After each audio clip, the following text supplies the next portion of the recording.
Hello, everybody. My name is Dan Skip Allen, and this is Bleacher Features, where myself and a guest we discuss a sports film. And for the purposes of this episode, I consider this movie a sports film, even though it's about poker. There's some skiing in it, and it's called Molly's Game. And I have a great guest who wants to talk about this film, who is passionate about this film, and his name is Mr. Brian Michaels. Brian, welcome. Hello, thank you for having me. Yeah, for the purposes of this, I thought about it as Molly's Game is poker. In my opinion, is considered a sport. It's on Yeah, I mean, it's ESPN. one of those kind of, it might be kind of a technicality loophole kind of thing, but there's a lot of these things like as you get further and further from like the more physical sports, you start getting into like bowling and even darts and things. You kind of like determine what's a sport, what's a game. Poker, for our purposes, we'll call it a sport. And if you want to be technical about it, if nothing else, you got the skiing. So The skiing, exactly. So you can't say it's not a sports movie. So we got two deals there. And one of the things that I love is that I put the list out, and I had people sign up for various things. And one of the things you kind of reach out to me and say, yeah, I'd like to talk about Molly's Game. What is it about this film that you like so much, and that you want to have this conversation with me? well, first and foremost, the thing that drew me to Molly's Game, just the movie at all, much less to talk about it with you, was Aaron Sorkin. Aaron Sorkin, I have been a huge fan of since, well, really since West Wing, because I mean that show was so great, and because one of the things I love most when I love movies and TV is great dialogue, especially more like witty banter kind of dialogue. That's why I get into things like Shane Black and Christopher McQuarrie, and Aaron Sorkin is really one of the best in that case. And then I didn't realize at the time he had done like A Few Good Men and some other stuff before that, American President. And I realized, oh, those were him too. That's some great stuff.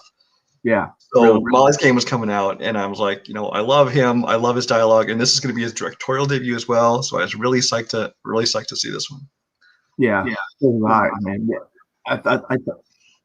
I thought Jessica Chastain was just phenomenal in this film. Oh yeah, yeah. Then once you get into the cast, I mean, you got Jessica Chastain, you got Idris Elba, Kevin Costner plays a small role as her father, and there's just a whole bunch of people in smaller roles that are really good. And then just the I thought it was really good how they took poker, which is basically just a game which can honestly be kind of boring to watch people play poker. I mean, it's an intense game to play, but it can be a little boring to watch people play poker. But they actually made everything very intense. It held your attention. There was suspense to it. There was kind of it really turned into a good dramatic film. No, you're absolutely right.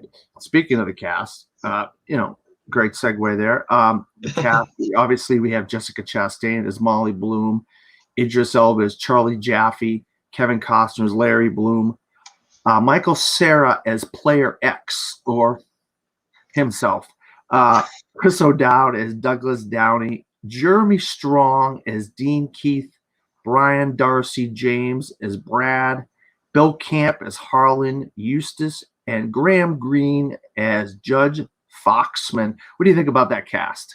I mean, it's a great cast top to bottom. Even the names that people who aren't as hardcore into movies probably don't recognize some of the names. The Chris O'Dowd, the Jeremy Strongs, the Graham Greens, but they're all people that you've seen somewhere else, and they're all solid actors who I think have been good in pretty much everything they've done. I especially thought Michael Cera did a surprisingly good job because he normally plays kind of the dim-witted kid, like in whether it be Arrested Development or in Scott Pilgrim and things like that. But here, he plays this player X who's basically supposed to be an asshole, and it's no secret that he's based on Tobey Maguire, who the character was based on. Oh, is it And really?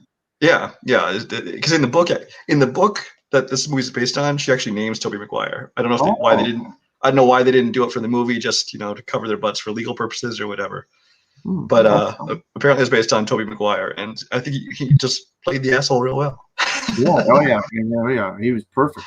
I thought he was perfectly Yeah. cast as that character. Obviously, you said directed by Aaron Sorkin. That's his directorial debut, and written by Aaron Sorkin and Molly Bloom. So that's the book is based on Molly Bloom's story of herself, and then obviously Aaron Sorkin adapted that. So it's going to have some great dialogue.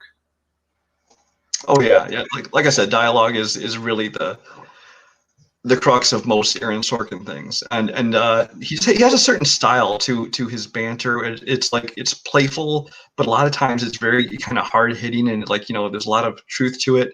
And even like I want to say like the first almost 15 minutes of this movie is like basically a monologue. It's like her basically narrating like how she got to where she is, but it's essentially just that, and it really just the dialogue alone just carries that whole section, and then throughout the movie. Now, the second half of the movie I thought was not as good as the first half because it tried to get a little more into serious and kind of her downfall and things like that. But even then, just the script is the strongest thing about this movie, and especially the dialogue. Yeah, and speaking of that, let's get into it. Movie starts out with a skiing competition. You find out that it's mogul skiing, and it's Molly qualifying for I believe it's the Salt Lake Olympics. And you hear this narration. You're like, oh wait, that's her. She's narrating the film. She's narrating the beginning of the film, and she narrates the entire film.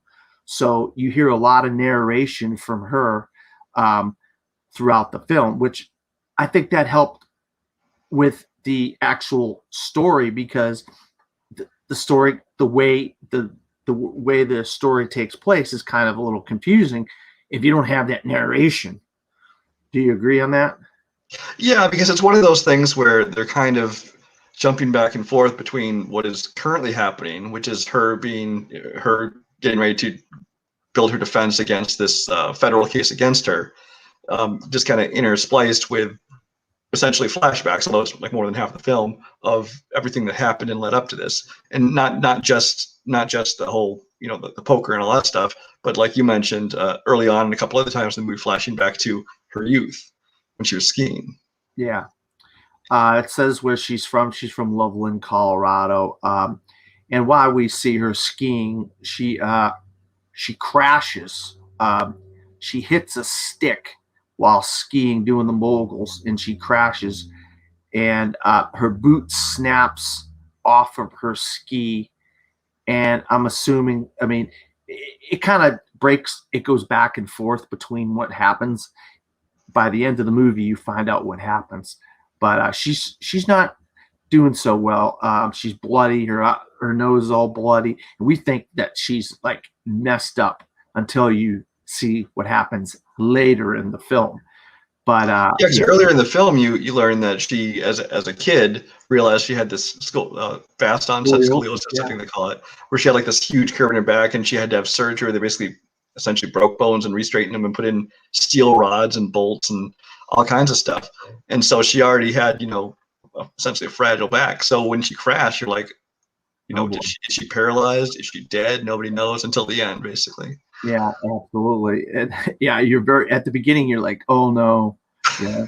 But that, I mean, it can't be. I mean, she's not dead, but it's like for someone like me who at the time had never heard the story, I think the vast majority of people had never heard the story before they saw the movie. And so you're like, we don't know. I mean, it could be. I mean, they've had dead people narrate movies before, like American Beauty and things. So spoiler alert.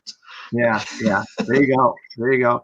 All right, so fast forward 12 years later in West Hollywood, California, we see Molly sleeping, and she gets a phone call from the FBI. The FBI says, we're outside your apartment. You need to come to the door and open the door. That's like, yeah, you're sleeping. Yeah. That's the last thing you want is the call from the FBI saying, oh, come over, open the door. And of course, they arrest her. And then they kind of do different things where they, like you said, they kind of go back and forth. There's a lot of jumping back and forth in the film. And so now we got a video of her father. Her father likes to do these videos asking his kids questions and trying to get, pick their brains about things. And so there's a video. Yeah, like every year on their birthdays to see how they changed throughout the years, I guess. So, yeah. And so, then we go back to Hollywood again. We're still in Hollywood at this point, and she's living on her friend's couch, and she had gotten a job at a nightclub, and then she gets a second job as an office assistant for a guy played named Dean Keith. Now, Dean Keith is played by Jeremy Strong. If anybody doesn't know who he is, he's in a show called Succession. Succession. Succession. On HBO. So that's where he is, and he's also in Trial of the Chicago 7. So just a little bit of reference there.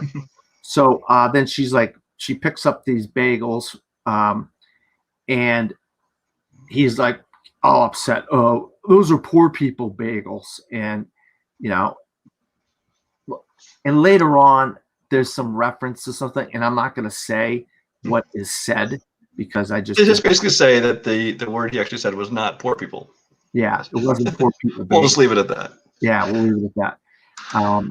So he basically explains to her that she has to help run this poker game that he's involved in every week, that she needs to get the names and the numbers of the guys in the poker game, but she's not allowed to tell anybody about the game. And there's 9 names. And the game is at the Cobra Lounge, and the buy-in is $10,000. So she sets up the game. And so that's the first time we see Michael Cera, which for the purposes of this, we're calling him Player X, which you said you thought he was referenced as Tobey Maguire in the book. So that was news to me. I didn't know that. So that's good. This guy's kind of a jerk. This Dean Keith guy is kind of a jerk, and there's no kind of about it. He's a jerk. He insults Molly. I mean, Molly's doing. First of all, she's already working 2 jobs. She's doing all this work, and this guy's over there insulting her, saying she's got ugly shoes and an ugly dress. It's like, what the heck is wrong with this guy? I mean, so we know this guy's a jerk from the beginning when he starts telling her she's got ugly shoes and an ugly dress on. This is Jessica Chastain. She's not ugly, but obviously she's playing Molly, and Molly's not ugly either. So, but whatever. So then we find out that there's some celebrities at the poker game, and then this is how smart she is. This is one of the things. She listened to the game. And while the game is going on, she Googled all the words she did not know, like flop and river and all these things in relation to poker, so she would understand the game while just sitting off the side doing nothing. Yeah, they go into this whole montage essentially of like, we can't really tell how long it's been, but basically her, as she's going, she's like learning more and more about the game just by listening and Googling and things like that. And by however much later, by the end of this montage, she's like telling the other guys, "Oh, here's the odds of this happening. This can happen," and she's like become basically an expert on poker, even though she's not playing herself. Yeah, and Dean comes up to her and he says, "Oh, you're writing notes? Are you writing notes about all this stuff?" She says, "No, I'm putting it all on a spreadsheet." Spreadsheet? What's a spreadsheet? Yeah. So she knew stuff that he didn't know, but spreadsheet may not have been the best thing to do, as we come to find out later on in the film. That we'll get to that later on. But she made $3,000 in tips working the game. So that was the one thing, is like he really treated her like crap, and he wants her to be like basically on call 24/7 to be his assistant and things like this. But at the end of that first game, he's like, tip Molly well if you want to come next week. And so she makes $3,000 at the end of one night, which okay. Yeah, that's a lot of money. I like to make $3,000 in one night. Right. So then we fast forward back to the future again, and we're back in Charlie Jaffe's office. This is the lawyer that ends up defending her in a case about all of this stuff. We know she got arrested by the FBI. So Charlie Jaffe, obviously, that's Idris Elba. And then he brings up the fact that 31 people were indicted on what's called Black Friday. It was like Black Friday for criminal lawyers. Like all these criminal lawyers were getting work out of this because it's 31 indictments. So that's kind of a big deal as far as that goes. And Molly we found out she's like flown various different places looking for lawyers, and she eventually comes to Charlie Jaffe.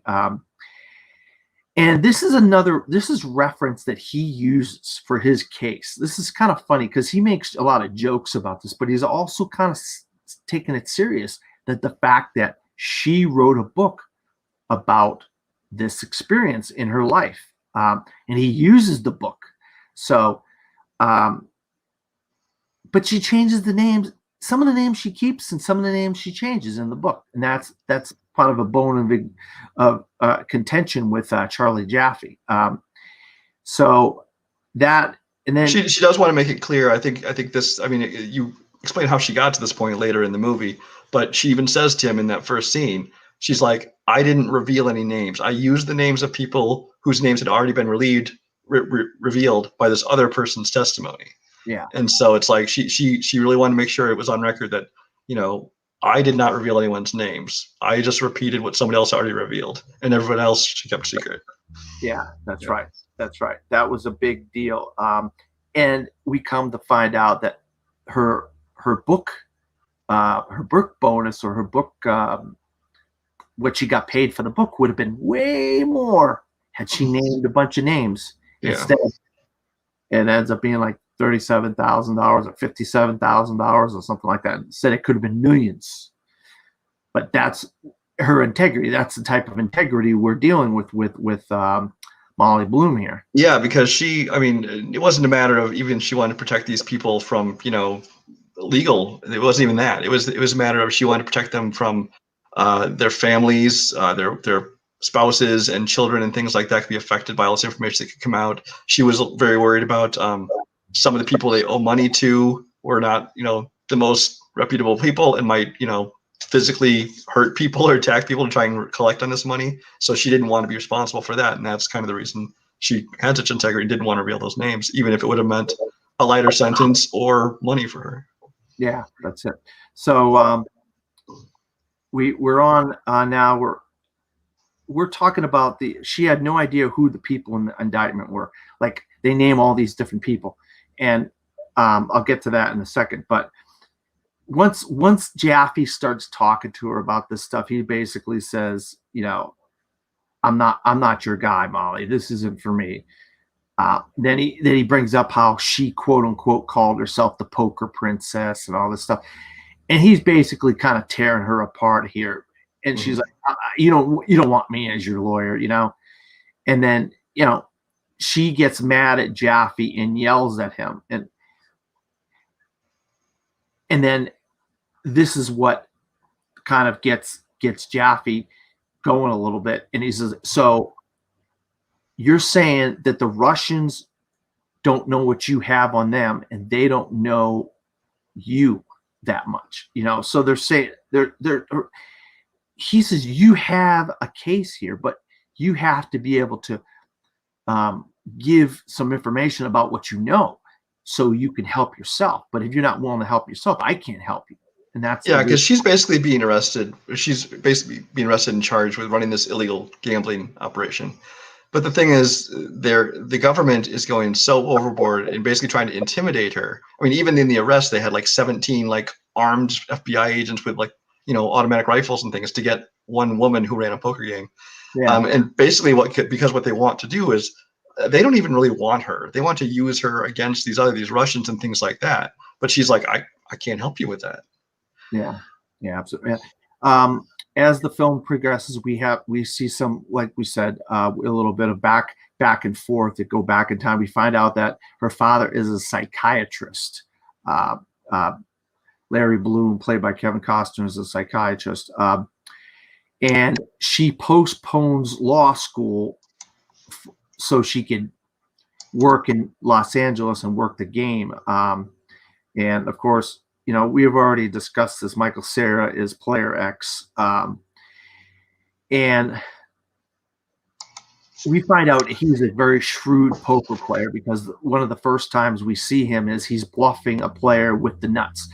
And the nuts is, you have the winning hand. There's no hand that could possibly be played with the cards available that could beat you. And yet Michael Cera bluffs this guy out of the winning hand. And then you see him walking out the door with her arm around his shoulders. Like, oh God, I've been there. I played my share of poker, so I've been there before. But And so then she starts getting some of the girls at the club that she works at to start coming to the poker game and start kind of being like cocktail waitresses and various things, and getting them involved, which she's not supposed to be telling people about the Yeah, game. because she's also using them to recruit other players. Yeah, But both really good ones, high rollers who want to spend this kind of money, and in some cases intentionally bad players to come and lose money to these people.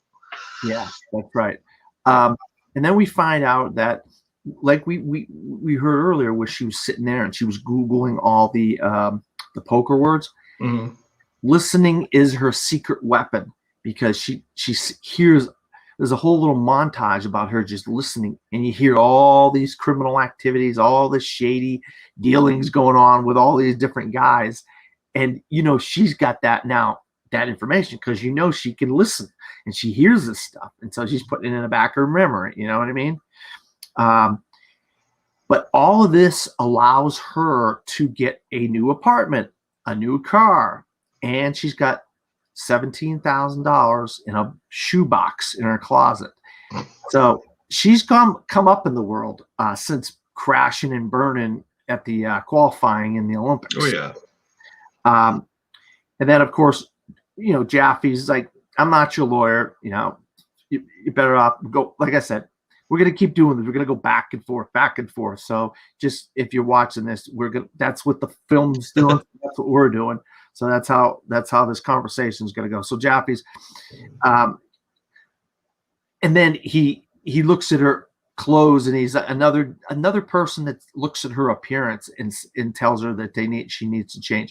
But this time, she has a legitimate reason for looking the way she looks, because she sold all her clothes after the indictment to try to make some money.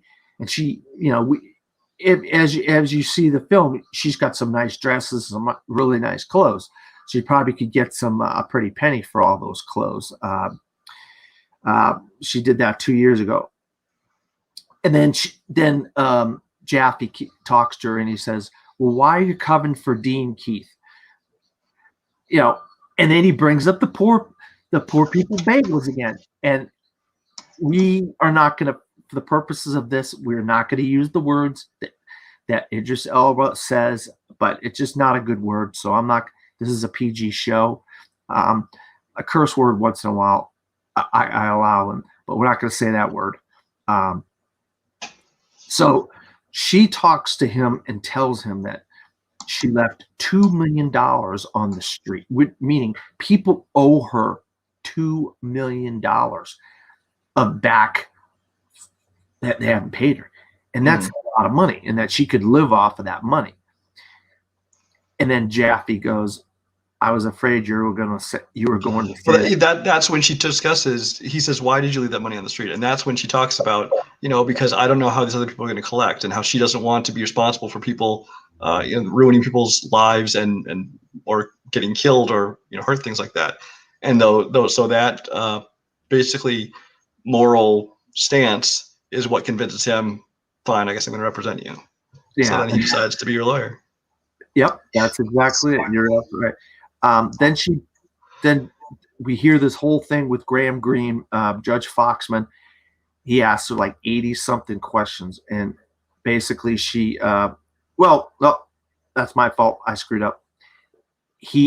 Jaffe originally tells her to plead not guilty, and tells a story about Jesse Owens and Jackie Robinson and these brothers.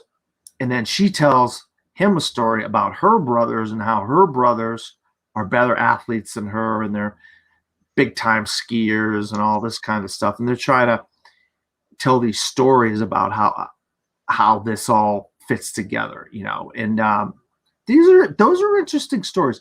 That's the kind of stuff with Aaron Sorkin's dialogue that's really interesting. You're like, dang it, man, these little bits, these little nuggets are really He gem. does. He goes and he tells these really interesting backstories about like historical figures or whatever. And he was very, very famous doing that in the West Wing. You know, obviously the president or any of the characters would go and just tell, hey, did you know that Thomas Jefferson did this? He tells his backstory that it's true, but most people haven't heard it because it's just like these little anecdotes that, you know, kind of got lost in history. Yeah, that story about Jesse Owens, the guy losing to Jesse Owens, and then Mm-hmm. turns out to be he ends up being a janitor, and then his brother turns out to be Jackie Robinson. That was a very interesting story. I did not know that at all. So that was kind of really interesting to me. And then she correlates it to talking about her brothers and how much better of an athlete her brothers are than her, you know. And then she starts talking. We start to see some of the backstory between her and her father. She argues with her father on purpose, like she's purposely starting these arguments with her father. We know her father's a psychologist, so of course. And then she starts cursing at her father, and he gets mad at her and says, "There's no cursing at the table." And then it's all about, if you want to curse at me and you want to say whatever you want at the table, you go make your own money, buy your own house, buy your own food. That's usually that's the kind of dialogue that fathers will say to their daughters or their sons at the dinner table. I mean, you're a father, so I don't know if you've been there yet or your kids are that old yet. Not quite yet. Not quite yet. But you're probably getting ready to, before long, to think, oh boy, these guys are going to test me and I'm going to have to put them in their place eventually. But yeah, that's the father. That's what the father does. That's, you know, mother does. They have to tell their kids and put them in their place. Say, hey, you're the kid. You're under my roof. You do what I say. But we find out there's a reason why she's doing that, because something happened involving the father later on. So there's a lot of callbacks to the beginning of the film later in the film, which is really some great work by Sorkin. So Dean Key stops paying Molly because he's not making any money.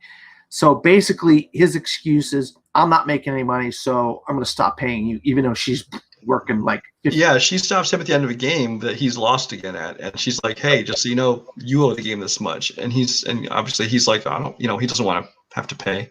So he's like, well, you know, I'm going to stop paying you because I need the money myself. And basically his idea is like, well, you're making so much in tips here, why should I pay you for the other job? And of course she's like, well, because I don't want to do the other job for free. You know, why would I do that for you? And so he's like, well, if you want to leave that job, you lose the game too, and then you have nothing. And that, of course, leads into probably where you're going next. So Molly, basically, when he starts telling her that he doesn't want to pay her, and that she's going to do the game, and then she's not going to get paid for the other job, she decides she's going to start her own game, and she ends up getting fired by Dean. But she had already set up the other game, so she knew. Yeah, I don't know if it's starting her own game so much as basically stole his. She basically set up the suite and everything for the game, and then messaged all the players she was supposed to message for him, and said, "Hey, the game is here tonight instead."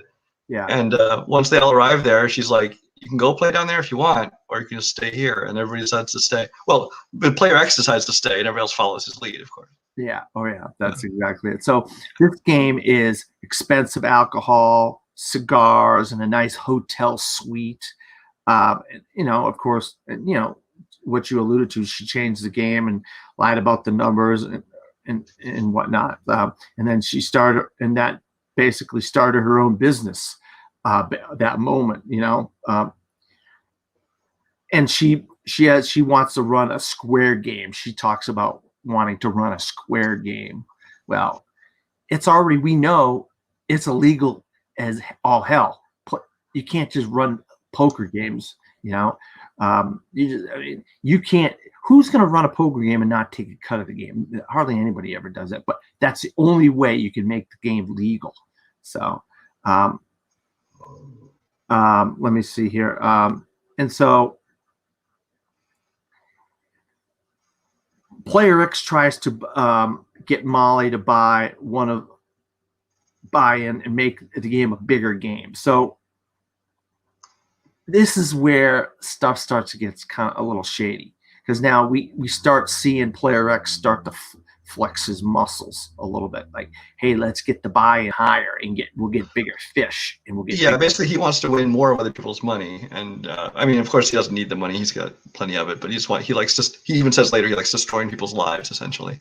Yeah, and But so he wants to raise the buy-in and make it a more expensive game. The problem, as Molly rightfully points out, is that if you raise the stakes of the game, you're going to wipe people out sooner. You're going to start losing players, and you're going to ruin the game eventually. So it's not sustainable. yeah, exactly. So you have to get bigger fish though and so they end up getting one of the World Series of Poker winners. They end up getting. Now we're interested to Brian Darcy Green's character here for the first time. Bad Brad. Wow, what a name, Bad. I would not want to have that name if I was Bad Brad. Well, if they were saying bad, like, hey, you're a bad mother, that'd be one thing. But they're saying bad because he's bad at poker. Exactly, and that's something you do not want to be. So he's not getting any better. So he's in the game, and he's a really bad player. And then Molly takes him aside, and this is kind of funny. She says, "You know what? How about if I get you a book and you can read a book about, and maybe I'll get you some lessons." I mean, you talk about insult to injury. I'll get you a book you could read, or get you. Well, some. and he even knows he's not good at it. He's like, I'm just here. I don't have a whole lot of friends. I just want to hang out here with guys and things like that. And then, and she said, she's like, but hey, he knows he's bad. He loses every night, but he doesn't care because sure, he'll drop 100,000 at a game, but he's gaining like $4 million worth of investments in this hedge fund that he runs, which comes back into play later. But yeah, so I mean, he's basically there to network, and so losing the money is just an expense. Yeah, exactly. So he's kind of one of the smartest people in the movie up until this point. Things change for him later, but yeah. Once again, we get callbacks. I mean, this movie's got a lot of callbacks. We're also introduced to another character, Harlan Eustace, played by Bill Camp, and he's a really good poker player. He's a videographer. He does some videos like music videos or commercials or just various just kind of ancillary kind of things like that. That's what he does as a job. Then we finally get introduced to what Charlie Jaffe was talking about when he was talking about all these people that Molly needs to kind of flip on and give the information. The three Pete's, which I don't have their names. I just call them the three Pete's because that's what he calls them, the three Pete's. And then there's two illegal booking, sports book betting organizations. And of course, we get the Russians. So now we start to see some of this play in. And we haven't got to this point in the backstory yet. This is now, we're in the forefront. We're the forestory with the lawsuit. So they have not got to this in the actual story of the movie yet. But yeah, up until this point in the movie, it's kind of all just, it's building for her. Everything's going up. I mean, she started out and then she got her own game, and her own game is building bigger and bigger and bigger. And I mean, the first sign you really see of anything, the kind of turning a little darker for her, is actually with Bill Camp's character, because they talk about how he's playing poker while everyone else is gambling. He's like playing the stats and the numbers. That's how he wins all the time. Yep. But then he actually ends up losing a team by losing a hand, a lot of money, to a wildly bluffing Bad Brad who had nothing. Yeah. And so from that point on, he does not play smart like he always has. He starts just playing with emotion and losing, I think he said $1.2 million by the end of it. Yeah. And then kind of that's where and she realizes this guy's life is messed up. And that's kind of the turning point where the movie starts getting darker. And then you can start getting into the Russians and things like that. Yeah. So they haven't really got to that point in the story yet. But Jaffe, basically, this is where we realize that Jaffe knows what he's talking about. That yeah, he's reading her book, but he knows she's lying in the book. And he basically says, okay, I want you to tell me the story again, but don't skip over the Russians. Like he knows the Russians exist. He knows sports betting guys are there. He knows the three P's. He knows it. So she's kind of like, okay, this guy knows what he's talking about, you know. And then he's like, I need the hard drives. I need the phones. I need all this evidence because this is the only way you're going to get off. Right. And when we hear the word hard drive, we say to us, oh, remember the spreadsheets? Well, guess what? Those hard drives, that's where the spreadsheets were. And well, she had the spreadsheets. They talk about I think they call it the forensic imaging of her hard drives, which has not only the spreadsheets, but it has, texts and emails and all these things and all this incriminating evidence, not only like legally incriminating, but again, things that, would destroy families and things like that, personal information and stuff. Yep. And it turns out he got Bad Brad had a deposition, and his deposition was leaked. That's how Charlie Jaffe got some of this information. Mm-hmm. And then this whole thing goes on where the lawyers can't leak text messages or hard drives. And then he says, well, the information's different in the book than than in the deposition. So what's the truth here? What is the deposition from Bad Brad the truth, or is what you're saying in the book? And so he starts basically calling her out on her BS about the book and so forth. Okay, so then he kind of doubles down on this whole thing because he knows this is going to be the main part of the whole thing. She needs this information. He needs this to help her case. So he says to her, I will give you my phone. And he says, I'll give you my phone if she trusts him not leaking the hard drives or the text messages or any of that stuff. Yeah, it's like basically I have all kinds of text messages and things on my phone from other clients that could totally incriminate them and could be worth a lot of money if you sold it to TMZ or whoever. But I trust you with my phone if you'll trust me with your information. To which, of course, she in classic Aaron Sorkin, style is like, so basically you're helping me trust your client confidentiality by breaking your client confidentiality. Yeah, exactly. And that's what now we're at to the point what you just mentioned about Bad Brad beating Harlan Eustace. Harlan goes on tilt. Mm-hmm. So he loses all this. Then, of course, he comes home and his wife files for divorce after all this stuff happens. Yeah, I mean, you lose $1.2 million of money that you don't really have. That's one of the things I think that starts leading towards into when you get into the Russians and what eventually will push her to actually engage in illegal activity later in the movie is the fact that at that point when you realize he doesn't have this $1.2 million, she gets this look of like, oh shit, because the other players are going to expect their money and he doesn't have it. Who are they expecting to cover it? Me? Now, but then it turns out player X is actually covering his losses and basically charging him huge interest and stuff to pay him back and things like that. But this is kind of her first inkling that, I could end up in big trouble if something like this happens again. And it will later on. Yeah, absolutely.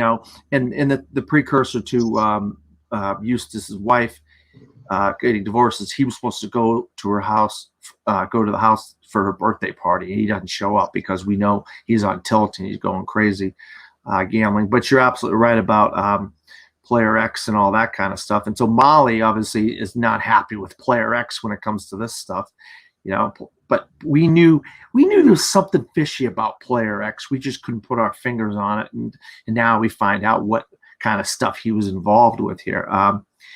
And once again, Jaffe uses the book to try to get real information out of Molly. I mean, he's just playing this game of he knows what's real and what's fake, and he keeps referencing the book because she keeps saying the wrong things in the book. And he said, I want the real information. Well, that's just it. It's not so much that it's fake, but she's omitting certain things and she's leaving, not incriminating other people in these things she says in her book, because she doesn't want to do what Bad Brad did, which was basically say whatever she has to say to make things easy on herself. Yeah, yeah, that's exactly it. She doesn't want to use some of the names that bad. So she ends up saying, "Okay, this is what I'll do. I'll use what Bad Brad said, but that's all I'll say. That's all I'm going to say. I'm not going to use any new names. I'm just going to use the ones that already exist that from Bad Brad." Ones that somebody else already revealed, yeah. Yeah. So that's what ends up in the book, and that's where we get what's in the book and what's not in the book, and there's a big difference there. Okay, so then we get this thing called point reductions, where if she starts giving information away and naming names and saying some of the stuff and giving the hard drives and giving the text message, this could get her point reductions of 10 or 12 years in prison, where if she doesn't give this information away, she could end up with a lot more. You know what I mean? So points is like taking a year off your sentence, and that's what point reductions are. Because she's in a lot of trouble. There's no doubt about it. Molly's in a lot of trouble here. You know, so she moves to New York. Now after the whole thing happened with Player X, he basically ruins the game. Yeah, he does the same thing kind of she did to him, and that he basically stole the game out from under her and kind of cut her out of it. He basically told the guys, hey, we're going to this person's house, and we don't need Molly there anymore, and so cuts her out of it, yeah. Yeah. So Player X basically, when she was not happy with what he did with Harlan, Eustace, he basically cuts her out just like she did with Dean Keith, and it forces her to go to New York and start a new game with some $200,000 in savings that she had. So we went from $17,000 in a shoebox to $200,000 of savings now, which that's a lot of money. But in that world, you can lose that money fast, as we will find out. So she sees a psychologist because of what happened with Player X and everything that happened, because this really kind of messed her up. And then then we find out she goes to New York. So, but this is the quote. This is the quote that kind of really messed her up from Player X, and it's, "You're so effed. You're so effed." It's a phone call. He calls her and "You're so effed," basically saying, "You're screwed. You're done with. You're out of this world." So she had to leave. She had to leave and go somewhere else to do this all. If she wanted to keep doing what she was doing, she couldn't stay in Los Angeles, and she had to go to New York, where it was, on the other side of the country, So you create a new game, a whole new deal, And she does that. She does just that. Not only does she do that, she gets Playboy playmates to do it with her, which, she figures, well, guys are going to want hot women around, right? So what I'll do, I'll get Playboy playmates involved. Yeah, but she does that too because she knows that the attractive women will attract the men. But also she selects them because like one of them is like a professional dealer, one of them is like a coding expert with computers, and so it's not just any playmate. She gets these people that a lot of very intelligent women that basically help her create this game. Yeah, absolutely. She gets famous New York Yankee baseball players, Saudi diplomats, and of course we get Russian Jews and art aficionados, which those two words are red flags for those who have seen this movie. Yeah. And so after 7 weeks of recruiting, she finally gets 10 players and 7 on a waiting list. So she has basically got a kind of a round table of about 17 players that she can. Well, and also when she sets up this game, the like the one playmate who's kind of the dealer who's kind of helping set up the game says, so are we doing the typical same before 50,000 buy-in or whatever? She ups it not to 100, like which is what Player X wants to back in Hollywood or LA. She ups to a $250,000 buy-in, and then even higher, blinds. And so she is kind of stepping it up, which again, yes, it can make more money, but it also is a lot more risk. Yeah, and it does create a lot of risk. And because of all this stuff, she starts taking drugs. She starts taking Vicodin. She starts taking Coke. She starts taking all these different uppers and downers and stuff like that, which, if you've seen a lot of movie biopics or musical biopics, we know what happens to these careers of these musicians. They get into the drugs and their careers go right down the toilet, right? So Yeah. basically, this is a biopic about a woman who's not a musician, but very similar to a musical biopic. It is. I think the only difference is that she makes a point of saying she wasn't using them like recreationally to get high. Her problem was she would take certain drugs because she needed to stay up for 2 days straight during running these games, but then she needed other drugs to help her be able to sleep for 3 hours, when it's time to come down off of the games. And I mean, it doesn't make the abuse any less, dangerous or harmful to her. But she did make a point of saying that, I wasn't doing it just to, have fun. Yeah, exactly. So we get the exactly what you just said. Tuesday at the Plaza, the big game for $250,000 buy-in. She becomes friends with the car dealer. Her name is B. We only know her by the name B. Mm-hmm. So that's her name, and she's kind of helping Molly out here. And then they end up catching a cheating player. I didn't put his name in the credits, but it's the kid from Stranger Things. Yeah, he plays Steve. His name, it's escaping me. I didn't put him in. Joe Keery, that's it. Joe Keery, yeah. He ends up being a cheating player, and they end up catching him cheating. Ends up getting introducing a bunch of fake chips that are like, no pun intended, but they're chipped. These fake chips got like chips inside of them, so people know if they're chips that were already part of the game or if they're chips that weren't part of the game. So that's how they start catching them. She brings him in one day. He is expecting his money. Instead, she shows him the cameras, and she got him cheating, and he cheated. He cheated the game for $57,000, and so that's And he's you monitor the game. Of course, I mean, what do you expect? There's millions of dollars going around here. What, you don't think we're going to be monitoring the game? I mean, give me a break. What were you going to say? Oh no, I think it's probably going to go to it next. But I mean, $57,000. I mean, in the grand scheme of these games, doesn't sound like a lot. But obviously, he's going to need to pay it back. But the bigger thing is that B points out to her that this incident is just showing you how exposed you are, how you are at risk. If money's not there to pay, you're the bank now. You're going to be the one considered liable to cover this. And this is what pushes her to what they call taking a rake, which then makes what she's doing is illegal. Yeah, and that's exactly what I was going to say next. B tries to get Molly to rig the game. So it's not rigged. She's not rigging like who's winning, losing. She's just taking a piece of the pot as the person running it. That's all. Yeah. So then we get this big giant $2.1 million pot. Then it goes up to $2.6 million. Then it goes up to $3 million. And then they have this narration based on that she broke the law. See, what you're talking about is this law that's based on a criminal code from 1955. So this goes back to 1955. What you're talking about, how she takes a little piece of the pot as a little bit of insurance in case for people like what's his name, that guy didn't pay.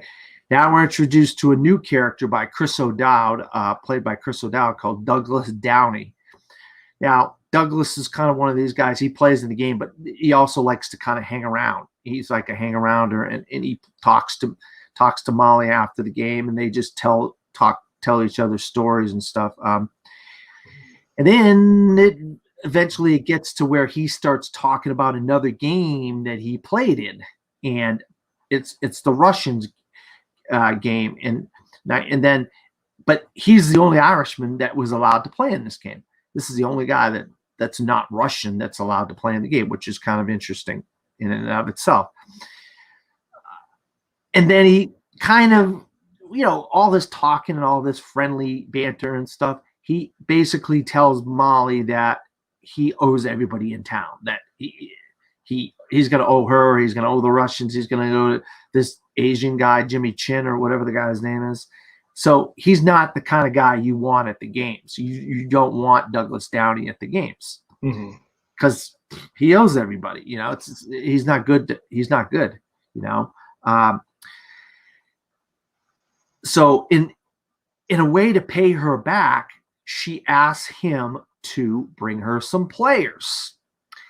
So needless to say, he goes to the Brighton Beach game, and that's a section of New York, Brighton Beach, and he gets some of the Russians and this art dealer, and the Russians, they have cash in a backpack. Boom, they pay the art dealer brings a painting, like $1 million painting. He brings an original Monet that he says is worth $7 million.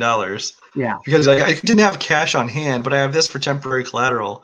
And she's like, I get this out of here, and the armed guards that you brought with you can't be here either. Take them home, then come back, and I'll give you credit instead for now.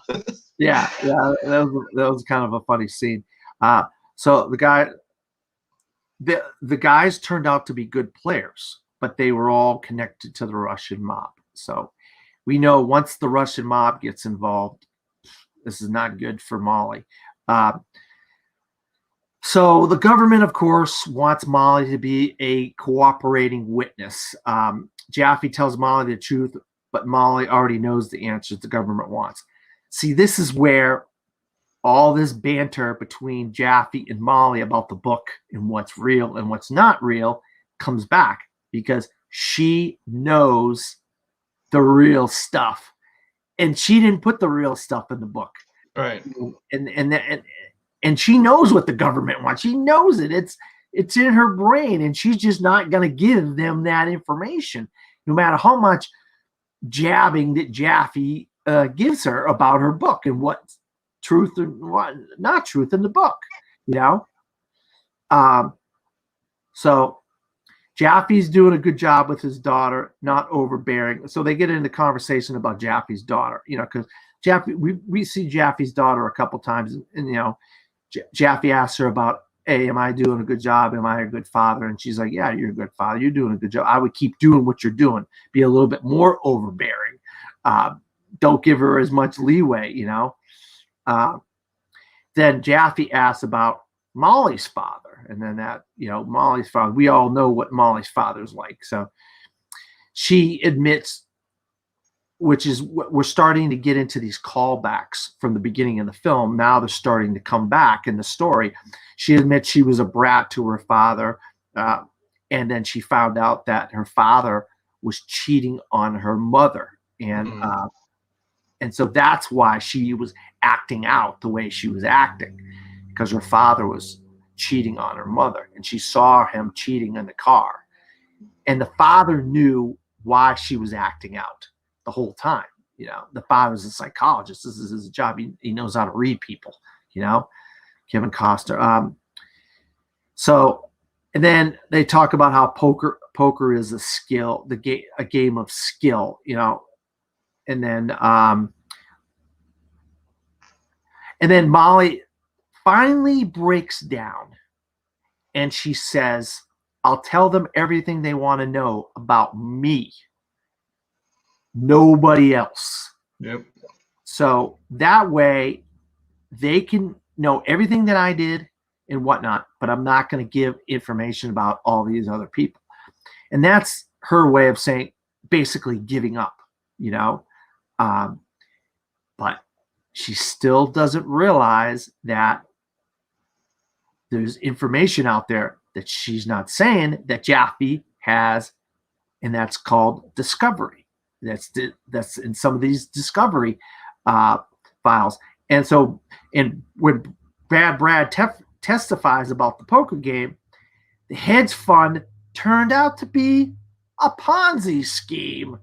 It wasn't any real money. It was all a bunch of fucking real fake money. Yeah, he'd used this to buy, like, 3 mansions in Malibu and 2 airplane hangars, one with a plane and one with a bunch of sports cars and all that stuff. Yet when they caught him, he only actually had like $732 of cash. Yeah, yeah, Because there's all other people's money he was spending. yeah. So what Molly says is, she ends up having to, after the whole Bad Brad thing, she ends up having to pay a check for $500,000 to cover her end of the whole deal on the Bad Brad testimony. And then once again, she's into the drugs again. Just this whole life that she's in, it starts to make her sick, and it's the only way she can cope with the life that she's in is to do the drugs now at this point in her career.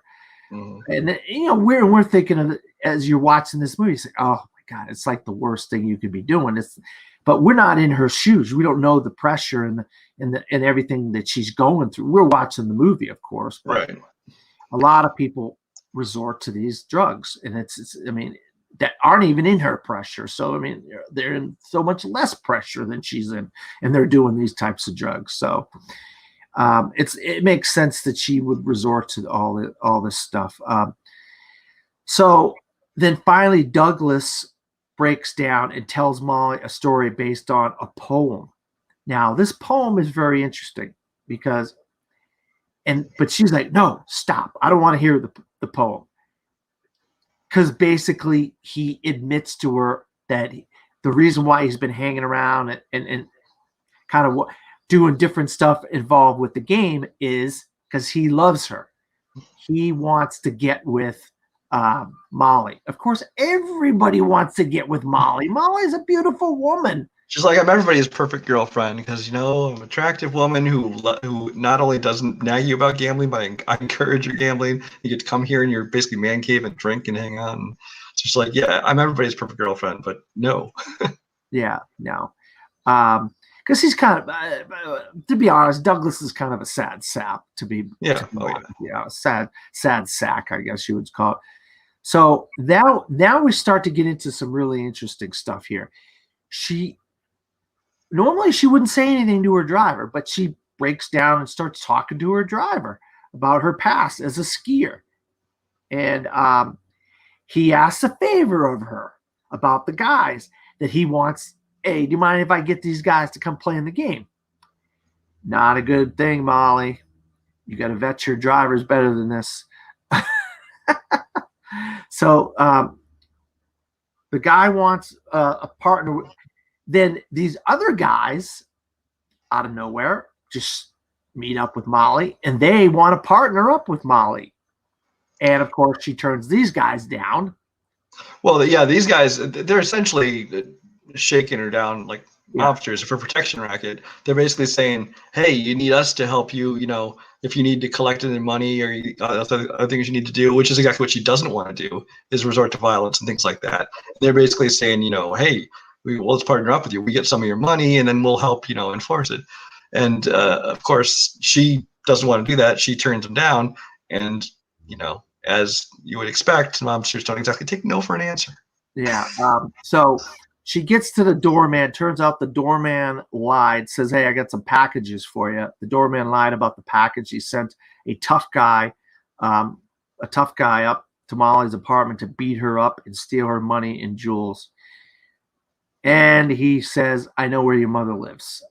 Basically threatening her mother's life, threatening her life. She gets beat up pretty bad. So yeah, he's basically there. I mean, I think the money and jewels and gold bars and stuff he stole from was just because he happened to be there. He was basically sent there to deliver the message, which he did, which is basically, we weren't asking you. It wasn't a suggestion. It's like, we're telling you, we're going to partner with you and take part of your money now. Yeah. And he has a gun in her mouth at one point and beats her up pretty badly. Yeah. Yeah. And now we know now as we know that she's in over her head. I mean, she's really in over her head at this point in this film, in this story. Well, she So got really lucky here. yeah, yeah, yeah. So Molly doesn't go to the police because obviously what she's doing is illegal. She can't tell the police. So she basically waits for 2 weeks and heals up in her apartment. And so we find out the guy that was put the gun in her mouth and was beating her up, his name is John G. Uh, so he's now under indictment. Yeah, she was waiting during that 2 weeks there. She was waiting for the phone to ring, being these guys saying, hey, we want to come collect on your money or whatever it is. But these monsters, whoever they are, never called back. And she found out that John G was one of, I think, like 31 or something gangster, like mafia people swept up in a big sting. And so she got really lucky there. Yeah. So a week of game. Then she tried to get a week of games going, getting set up here, and then she's going to try to get her 2.8 million back that's on the street, and then she's going to get out. She's going to get the heck out of there and go to Colorado and live with her mother. And she gets a phone call from Doug. Doug's hiding in a bathroom, and he tells Molly he's ratted out the Russians, but not Molly because he loves her. But it's like, oh God, you're saying to yourself, oh boy, that's the last thing you need to be doing, Doug. But he's hiding in the bathroom doing this. Yeah. We knew Doug was no good, but for the purposes of the film, you needed all this stuff to happen, Well, and even if he didn't rat out Molly, though, the problem is he ratted out the Russians, which means he's going to find the Russians' games, which means they're going to eventually come back to Molly's game. Exactly. So the FBI raided the game 5 blocks away from where Molly lives. Molly left town and took a cab to her mother's house in Telluride. Daphne tried to work with the lawyers to get other guys, not her, which he does a great job. I mean, I love this speech by Idris Elba in this because he really goes to bat for Molly here and he basically tells the lawyers, she's not who you want. You want all these other guys. Trust me, she's not who you want, and he convinces the lawyers to kind of go along with what he says. So she finally admits she made some mistakes, letting the Russian mobsters how she didn't notice that those guys were Russian mobsters and the guy with the painting wasn't involved and some of these other guys weren't involved, because of the drugs. Not only did the drugs hurt her in other ways, it hurt her because one of the things she was so good at was listening, and she could vet these people. She knew the type of people she wanted. But when she started taking all these different drugs, it kind of clouded her perception of things and what's and her right. Judgment, yeah. Her judgment, and so that ended up being her downfall, the drugs, because she got the Russians involved. She got the guy with the painting involved. And then, of course, the Italians, gangsters they want a piece of the pie. They see someone making money, they want a piece of it, especially if you're in their territory. You're going to pay them kickbacks or whatever it is. We've seen that in plenty of mob movies, So you knew the Italians were going to come eventually for her. We just didn't know when. So this is kind of an interesting thing. The lawyers for the government are talking to her about the depositions and all this stuff, how Molly is being used in all these conversations, and they think it's Molly. And Molly's like, no, it's not me. Like we have these recordings of saying, we need Molly, get us Molly. We need Molly here right away. It's ecstasy. It's just Molly, the drug, yeah. The drug. So that kind of clarifies a lot for the government's lawyers. They're like, oh God, now it makes more sense. So that's, I already talked about it, but Jaffe defends Molly. And basically he says winning lottery ticket, but won't cash it in. Molly knows nothing about all the guys involved in the indictment. So he's trying to tell them that, hey, you guys have a winning lottery ticket, and Molly just doesn't want to cash it in. Molly just doesn't want to be the winning lottery ticket. You know what I mean? I mean, I understand where we kind of understand where she comes from, but we're also saying to ourselves, man, just give these guys up, get the hell out of there, save yourself. But that's not necessarily the best way to do things. She's a very calculating person. She's a smart woman. So she keeps saying that she doesn't know anything about the guys involved in the indictment. Okay, so Charlie says, hey, just go get some dinner and meet me back in the office in an hour. So he basically stays with the government lawyers in the office. Then she goes to a Rockefeller Center, trades an expensive pair of gloves for some skates at the Rockefeller Center to go skate around. And of course, she's skating around super fast, and the security guards come, take her off the ice. And of all the people that shows up there, her father shows up at the skating rink, Rockefeller Center in New York, and he brings her a cup of hot chocolate. He gives Molly a therapy session. So he says, I'm going to give you a fast therapy session. And he, first of all, he yells at her. He yells at her because she tries to leave. But this is where he finally says, I'm trying to help you. I'm going to give you 3 years of therapy in 3 minutes, basically. And then he says, the poker game, he explains how all this stuff and the brothers and all this stuff, why she did the poker game was because she could have power over men. And that's what she always wanted, because she felt like she didn't have power over men with like Dean Keith, her father, her brothers. Mm-hmm. You know what I mean? So that's why she started the poker game, doing things on her own and whatnot. And then obviously she says she knew her father was an asshole. We already discussed that about him cheating on her mother. So then her father says he did a few things right regarding his kids. He basically says she doesn't know it, but he actually did do some stuff right regarding the kids.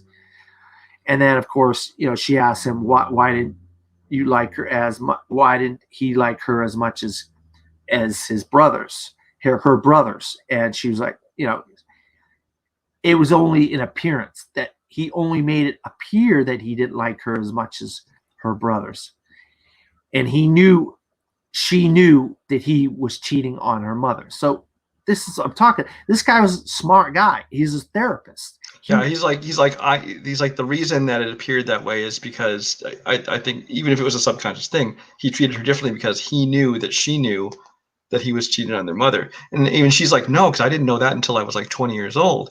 And she's like, no, that's when he says, no, you saw me when you were 5. You might not remember it, but somewhere in your mind, you already knew before that. Yeah. And he brings up how she tripped over the stick again.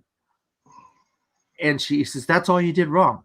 All you did wrong was you tripped over a stick, and that changed your entire life. Tripping over that stick changed your whole life. And then this is kind of funny. It's amazing how much you can learn when you're not charging $200 an hour. And he says, the men who put their hands on her will suffer. Basically, that's what a father would say, right? Oh yeah, definitely. You're gonna put your hands on my daughter. You're gonna suffer. So I was like, oh boy, Kevin Costner. That's it. But and then Molly thanks Jaffe. When she goes back to the office and meets Jaffe, she thanks him because of what he's been doing for her. Because when he stood up for her in that office to the government's lawyers, that was a big moment for Jaffe, supporting her and coming to bat for her. So he said it was his daughter who convinced him to take Molly's case. So once again, we get a call back. The daughter and Molly kind of became friends a little bit throughout all this. And they kind of were friendly right at the beginning when they first met in the office, in the lawyer's office. So it makes sense that the daughter convinces her to to take the case. So the lawyers made an offer for the hard drives, for all the money they took from her. Jaffe tries to convince Molly to take the deal. So basically, you give us the hard drives, you give us the text messages and all that stuff, we'll give you all your money back, all the money the government took. And that's a lot of money. That is a lot of money. So she says it's not protecting these guys, it's protecting herself. Jaffe says, why does she care about her name? She says her name is all she has left. So this is when she finally says, you know what? I'm going to plead guilty. Yeah. Well, this is he's basically he wants her to give all this stuff up because I think he says 42 months is what she was going to end up getting if she didn't. But in this other case, she would get her freedom back. She'd get all her money back, that kind of thing. And when she explains that all I have left is my name, that again is another callback where they're calling back to the Crucible, which he even says, oh, so you read the Crucible, which his daughter was reading earlier, because that's a whole big part of that book where she's like, my name is all I have left. And so that's what she's standing up to keep that. Yeah, and then this dialogue is just such an amazing. I mean, it's so great. This dialogue is just so freaking great. I mean, Sorkin is just like the master. I mean, if you look at most Sorkin movies, there's not a lot. I mean, there's definitely a plot, but there's not a lot. It's not like action and things happening. It's essentially his movies are a lot of times 2 hours of dialogue. I mean, that's like A Few Good Men. His first one was based off a play. It was just talking for 2 hours, and it's even up through this one. It's just the dialogue is really what carries this movie. Yeah. So she says she wants to plead guilty. No deals, no trades. So the judge asks 87 questions before she's allowed to plead guilty. Which, yeah, I guess you got to make sure that the person wants to plead guilty of their own cognizance here. Only the government. She mentioned it's a whole script of questions. It's I'm sure technicalities. He has to ask this and go through every count and make sure she understands every count and understands the consequences of every count. Yeah. Yeah, absolutely. So only the government counsel with the judge. So he calls the counsel up, but then only the government counsel is allowed to go up. Jaffe is not allowed to go up. So what ends up happening is. Well, I just want to say, leading into this, one of my favorite moments is, when Jaffe starts to go up and he says, no, just the government counsel. And he kind of walks back to the table and Molly asks him, she's like, what's going on? And he's realized at this point what's going on. And she goes, what's going on? And he goes, wait for it. Yeah, wait and for it. And that's when you find out what's going on. Yeah. So so the judge doesn't like the what the council decides to go with as far as what the penalty is for what she did, and judge disagrees with the sentencing of what the government wants, and he says what he ends up doing is giving $200,000 fine, 200 hours of community service, and regular drug testing, and of course, then she goes into this whole list of things she's not allowed to do, and all these people that she owes a bunch of taxes and all this kind of stuff. And that's basically. Then there's one more thing, but I figured there was something that maybe you wanted to say before I kind of got to the end here. The judge basically says, you've done enough. I mean, you've basically done enough for this case, in that why should we penalize you anymore? I really like the way that the judge handled it, because he basically, obviously she was guilty, but he basically said this sentence is, I'm not going to agree with the sentence that the prosecution wants, the 42 months, whatever. It's like, this is too much. Like he says, we're within spitting distance of Wall Street. He's like, I know, because I've tried to spit on it. He's like, those guys over there commit more crimes before lunch today than she has committed in this entire giant, fat indictment. He's like, so I'm not going to sentence this woman to jail. There'd be no benefit to anyone to put this woman in jail. No. So he's like, sure, make her pay a fine, probation, all this kind of stuff. But yeah. Yeah. So she says there's a Alfred Hitchcock quote at the end of this. Success is the ability to move from failure to failure without losing your enthusiasm. Yeah, that's basically life, isn't it? Yeah, it is. Because I mean, it's no one's going to have success across the board. You're going to have failure, and sometimes you have failure after failure. But to keep persevering, I think, is what kind of the whole theme of the thing is that to persevere from failure to failure, you're basically succeeding in life. Yeah, and she basically says, "I'm hard to kill." She's so basically she knows that after all this has happened, she's not going anywhere, and she's hard to kill, and that they can't tear her down. And so that's basically the end of the film. But what I always like to ask my guests,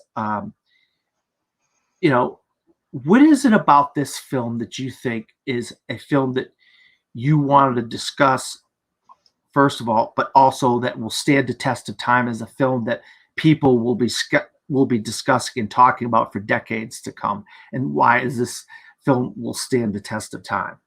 Well, I mean, I already mentioned the one aspect, of course, is Aaron Sorkin because I mean his writing I think is it's got a lot. It's fun, but it also has a lot of truth to it, a lot of realism. I mean, and so, I mean, the themes of it, like we talked about the perseverance and things like that, they really kind of resonate. Not, and you don't even have to be. I mean, I'm not a big poker player, but you can watch this movie knowing nothing about poker, and you still are are invested in the movie, and you still uh, you still kind of feel for the for Molly and her struggles and things like that.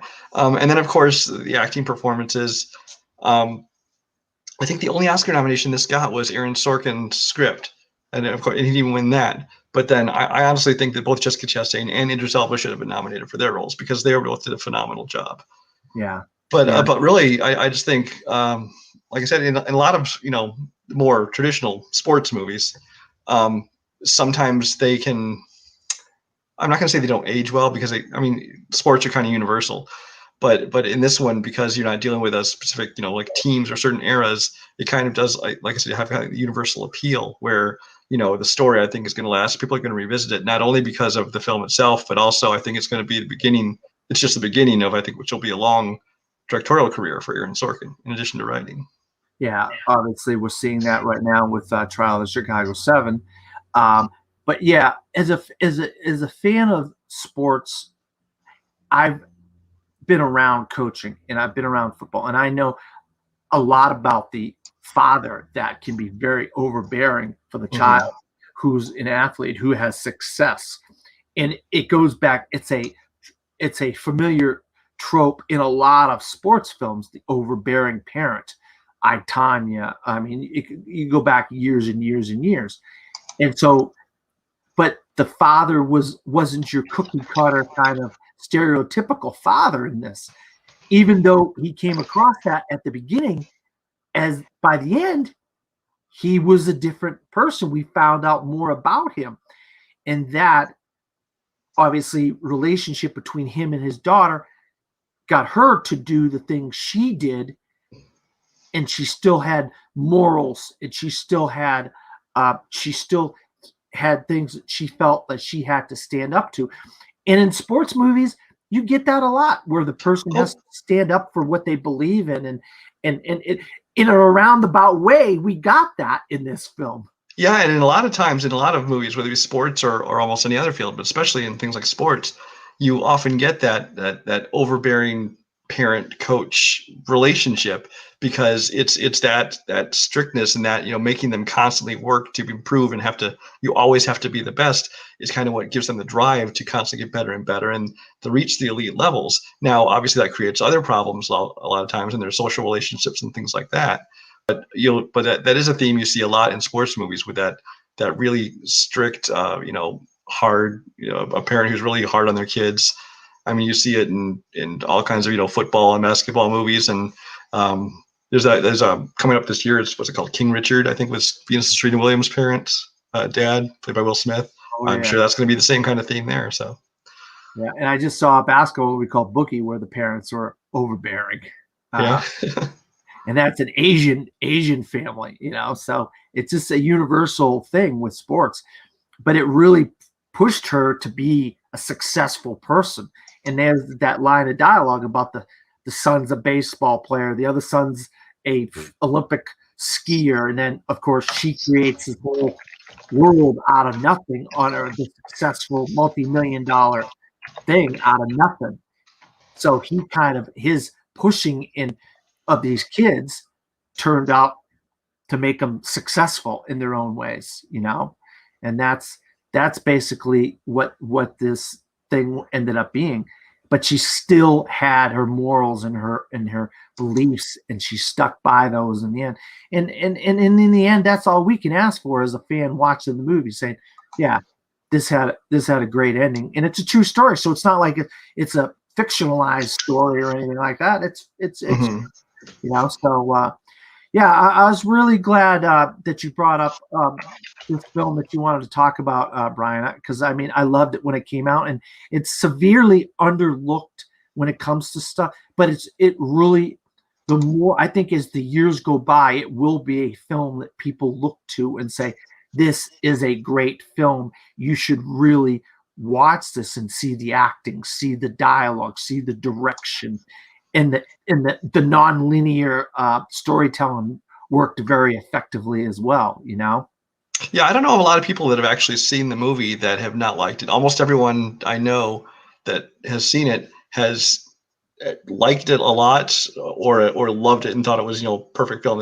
I've heard few, if any, negative responses, and I think that's just a matter of there are enough people that haven't seen it that I think should see this movie. But everyone I know who has seen it has liked it. So. Yeah. So this has come to an end. This episode has come to an end, and I always ask my guests, where can you be found? You can find me all over the communities around here. I'm playing trivia in Full Metal and Multiplex. I show up on shows like this and panels all over the place. So keep your eyes open. You'll see me whether you want to or not. Otherwise, you can find me on Letterboxd. You can just search my name, Brian Michaels, or you can look under Cinemaphile.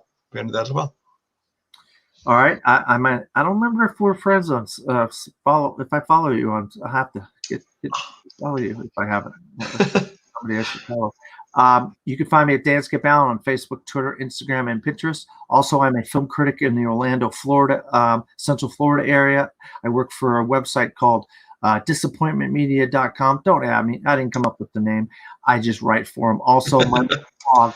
So anything that you're looking for a review of anything in the last however many years, whatever, you probably will find it on my blog From the Fourth Row at WordPress.com or Disappointment Media under my name, Dan Skip Allen.